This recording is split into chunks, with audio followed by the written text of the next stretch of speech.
Sarah Dekisch est avec nous à Genève, en Suisse. Alors, ce rôle de la Suisse, quel a été le rôle de la Confédération helvétique? Un rôle facilitateur, diriez-vous?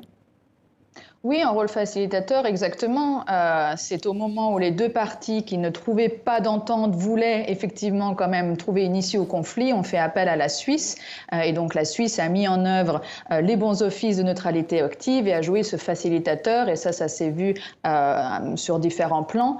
Elle a notamment aussi accueilli la délégation algérienne en Suisse. Elle a aussi facilité les rencontres entre Français et Algériens.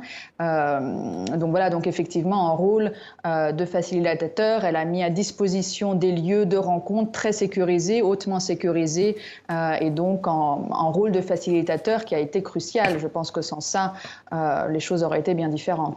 Sarah Dekisch, on va maintenant enchaîner avec cette question de la mémoire qui revient souvent. On imagine qu'elle sera bien présente dans votre colloque.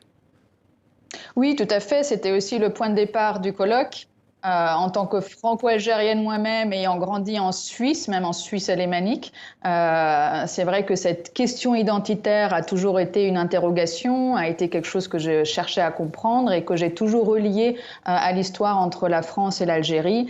Et puis, effectivement, je me rendais bien compte que je n'étais pas du tout seule à être porteuse d'interrogations, à vouloir creuser aussi l'histoire familiale qui porte aussi en elle des douleurs et que c'était peut-être un point commun aussi entre les autres parties prenantes de l'histoire, comme je les appelle. Donc ça peut être les descendants de familles pieds noirs, de familles juives d'Algérie, de familles de harkis, etc.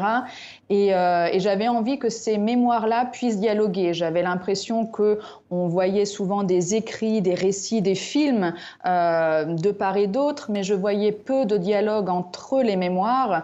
Et je me suis effectivement dit que c'était crucial à un moment où politiquement on voit qu'une vraie démarche est faite, en tout cas aussi avec tous les efforts faits par le président Macron, avec le travail historique qui est fait, qui est très important.